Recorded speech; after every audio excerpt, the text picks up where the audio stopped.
जब test case हम execute करने लग पड़ेंगे तो जब हमारे पास ये रिलीज नोट्स आएगा या बिल्ड आएगी, बिल्ड हमारे पास किस फॉर्म में आएगी, यूआरएल के फॉर्म में आएगी। हमारा एक एनवायरनमेंट होगा जो कि हमने पहले डिस्कस किया था। तो अब बिल्ड हमारे पास आ गई, हमारा एक एनवायरनमेंट था जो कि हमने डिस्कस किया था कि इस फॉर्म में होगा बिल्ड हमारे पास, ठीक है। ये आ गया बिल्ड हमारे पास, ठीक है। अब क्यूए में आ गया, यहाँ पे हमने यूआरएल लगाया, तो हम उसकी टेस्टिंग करेंगे। जब यूआरएल आएगा तो मैं आपको दिखाता हूँ चीज़ एक। मैंने जो अपने पास अभी आपको दिखाया था कि सर्वर एक बनाया हुआ है, लोकल पीसी पे इंस्टॉल किया हुआ है।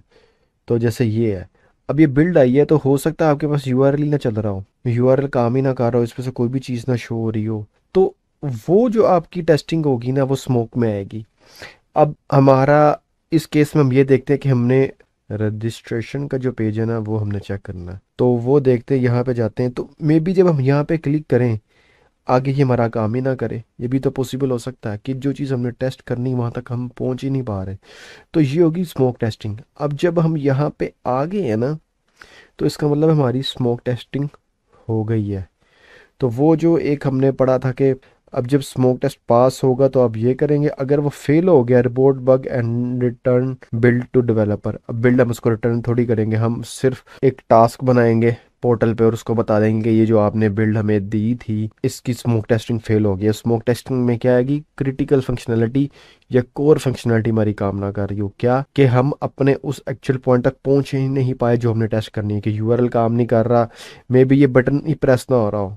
अगर प्रेस हो गया तो रजिस्टर पे क्लिक करते हैं तो वो आगे हमें पेज ही नहीं दे रहा रजिस्टर का। तो इसका मतलब ये कि हम अपनी टारगेट जो एक्चुअल टेस्टिंग है वो कर ही नहीं पा रहे। तो वो जो हमारा आएगा वो आएगा कि ये स्मोक टेस्टिंग है, ठीक है। अब जब फॉर एग्जांपल उसने क्या किया, डेवलपर ने हमें एक नई बिल्ड दी, तो हम फिर उसमें टेस्ट करेंगे स्मोक के, अगर कि अगर हमारा यूएल काम कर रहा है, माई अकाउंट पे ये रजिस्टर पे क्लिक किया और ये काम कर रहा है। जब हमारी स्मोक टेस्टिंग पास हो जाएगी तो इसका मतलब ये है कि हमारी बिल्ड स्टेबल हो चुकी हुई है। जब तक कि हम अपनी कोर फंक्शनलिटी तक नहीं पहुंचे जिसको हमने टेस्ट करना है, तब तक हम स्मोक टेस्टिंग करते जाएंगे, और ये तब तक करते जाएंगे जब तक हमें एक स्टेबल बिल्ड नहीं मिल जाती। जब हमें स्टेबल एक बिल्ड मिल जाएगी उसके बाद हम अपनी एक्चुअल टेस्टिंग करेंगे, जिसको सैनिटी टेस्टिंग कहते हैं। अब हम एक्चुअल अपनी जो है ना वो चीज़ करेंगे। अब इस केस में हम करेंगे सैनिटी टेस्टिंग। अब सैनिटी में क्या आएगा कि हम ना इसकी ये फील्ड्स एक दफ़ा चेक कर लेंगे कि रजिस्ट्रेशन पेज पे हम आगे, ठीक है।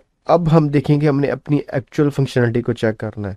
मे बी इनमें से अब हमारा कोई चीज़ काम ना करे, क्या अब हम अपनी सारी टेस्टिंग स्टार्ट करेंगे, टेस्ट कैसे एग्जीक्यूट करेंगे, अगर उसमें कोई बग आता है तो हम क्या करेंगे, हमारी सैनिटी फेल होगी। कि अब हम सैनिटी पे गए, सैनिटी टेस्टिंग परफॉर्म की, अब वो हमारी फेल होगी। अब हम दोबारा जो है वो इशू रिपोर्ट करेंगे डेवलपर को कि हमारी सैनिटी फेल हो गई है, जो कोर फंक्शनलिटी थी वो अब हमारी फेल होगी, यानी कि जो अब जब दोबारा हम इशू रिपोर्ट करेंगे डेवलपर वंस अगेन हमें एक नई बिल्ड बना के देगा। अब नेक्स्ट टाइम जो है वो हम रीटेस्टिंग कर रहे होंगे, ना कि सैनिटी। सैनिटी सिर्फ एक दफ़ा होती है फर्स्ट टाइम, नेक्स्ट टाइम हम टेस्टिंग ही कर रहे होंगे उसी चीज़ की। क्योंकि हम इसमें ये केस ले लेते हैं कि पासवर्ड जो है ना वो था कि 8 से 15 की रेंज में वो एक्सेप्ट करेगा, लेकिन वो 7 डिजिट भी एक्सेप्ट कर रहा है। तो हम क्या करेंगे, सैनिटी हमारी फेल होगी, हम जब वो बग को फिक्स करके हमें देगा तो उस वक्त हम रीटेस्टिंग कर रहे होंगे, ना कि सैनिटी कर रहे होंगे। तो उम्मीद है ये सेक्शन आपको इधर ही क्लियर हो गया होगा। और ये भी डायग्राम एक दफ़ा देख लीजिएगा, आपकी मज़ीद इमेज क्लियर हो जाएगी।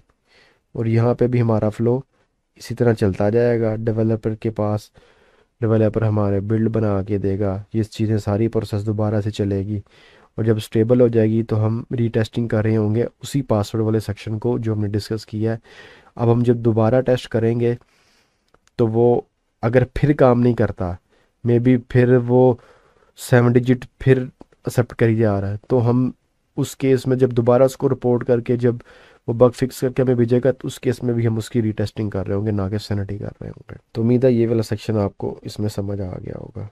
उसके बाद क्या करेंगे, टेस्ट को एग्जीक्यूट करेंगे, प्रिपेयर द टेस्ट रिपोर्ट और टेस्ट लॉग बनाएंगे। टेस्ट रिपोर्ट और लॉग ये वही है कि हम इन शीट को फिल करते जाएंगे, एक्सपेक्टेड जो हमने अप्लाई की, एक्चुअल रिजल्ट क्या आया और उसका रिजल्ट पास था कि फेल था कमेंट, और अगर पिक्चर की रिक्वायरमेंट तो पिक्चर की रिक्वायरमेंट भी हम यहाँ पे लिख देंगे। और उसके बाद आइडेंटिफाई बग, कि बग जो सा है वो अब जो फेल है वो बग है। पहले एक दफ़ा सेक्शन को कवर कर ले, फिर मैं आपको दिखाता हूँ कि बग आपने कैसे रिपोर्ट करना है।